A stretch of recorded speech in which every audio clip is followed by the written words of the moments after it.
I'm Abhishek Gupta. I'm based out of New Delhi, India.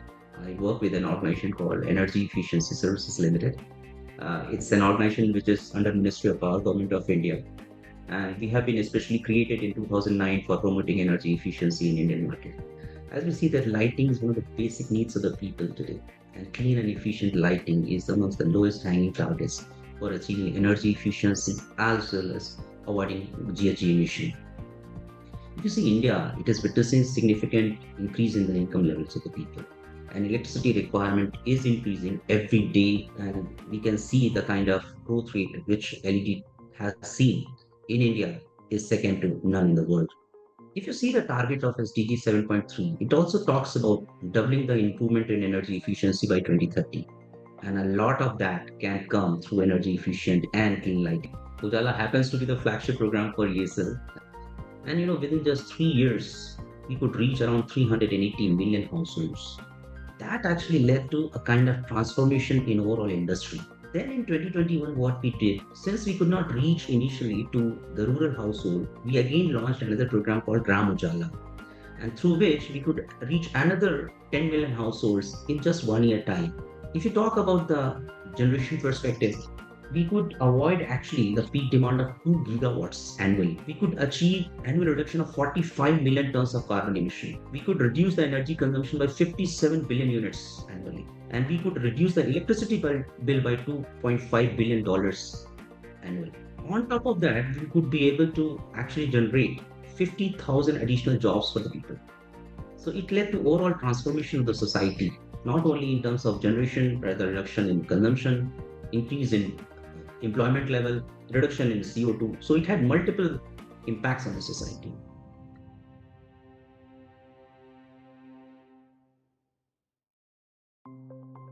Well, my name is Judith Torres, and since 2017, I work for the Advisory of Cooperation and International Affairs, and also I serve as focal point for Minamata Convention as well as other environmental multilateral agreements.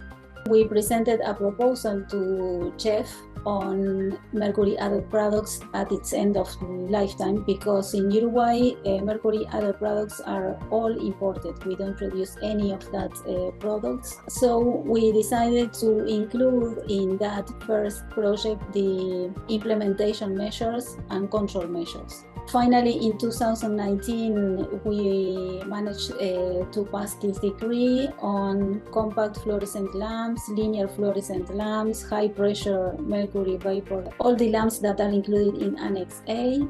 Nowadays, we have everything in place, the decree, the control in the importation, and the controls at the facility, and all the technology in place to make both things at the same time going on.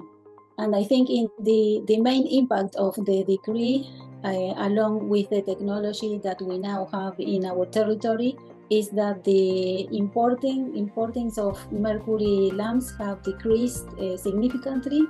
And all that, we saw that LED lamps have already been increasing in the market. So it was doing all the things at the same time.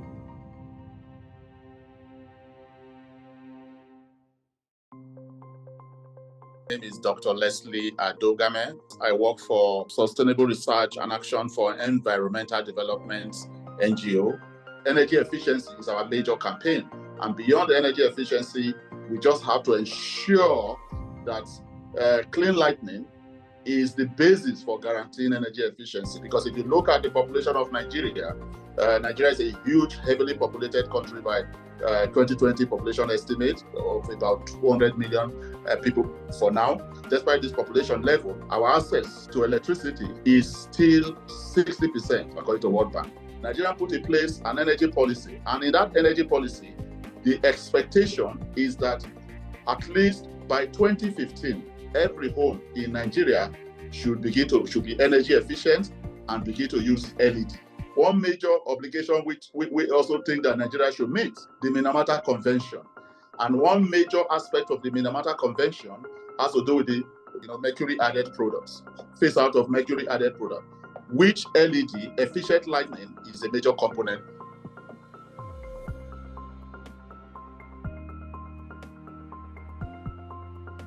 My name is Peter Bennick. I'm working at the Swedish Energy Agency, subordinate to the Swedish government. So the goal is really twofold: to more efficient lighting and then also mercury-free lighting. The eco-design legislation, which is like MEPS, minimum energy performance standards. But there is also another goal, and that is to have a mercury-free market. So there are also other legislations. The restriction of hazardous substances, the ROS directive, is also very active. One thing is to ban something, to say this is not allowed anymore, which ROS also does. But you have to also complement with other requirements on the quality of the products that are compliant, because otherwise you can see, we have seen it in other markets. Yeah, you ban everything but LED, but the quality is not ensured. So you need some kind of regulation also. Could be eco-design type, MEPS type, or something else, but you need something else to also ensure the quality of the products that you do allow. It could be lifetime requirements, lighting properties like color rendering, electric safety, things like that. So you have to be careful. You cannot only ban something, you have also to ensure the quality. And for Europe, that happened to be the marriage between eco-design and ROS. They worked very well together.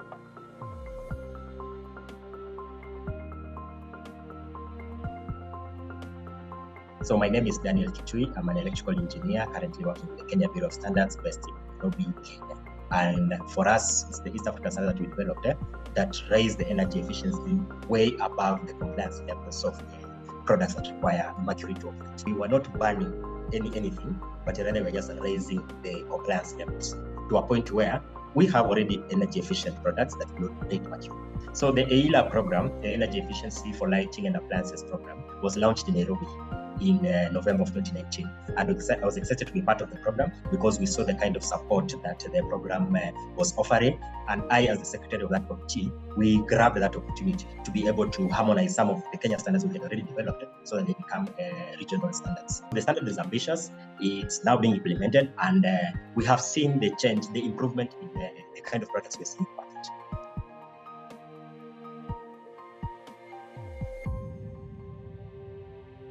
My name is Heidi Sanborn, and I started the National Stewardship Action Council, which advocates for circular and equitable economy back in 2015.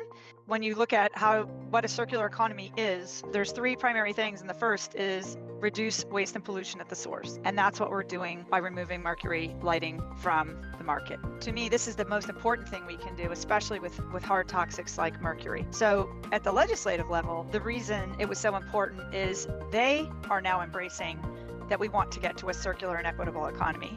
And they're realizing the inequities around toxics and where they're made and who's exposed and where they're exposed. So this just actually fit beautifully into really where the legislature in California is going, which is turning the spigot off on toxics, providing more healthy alternatives, and making sure that all people in our society are treated equally.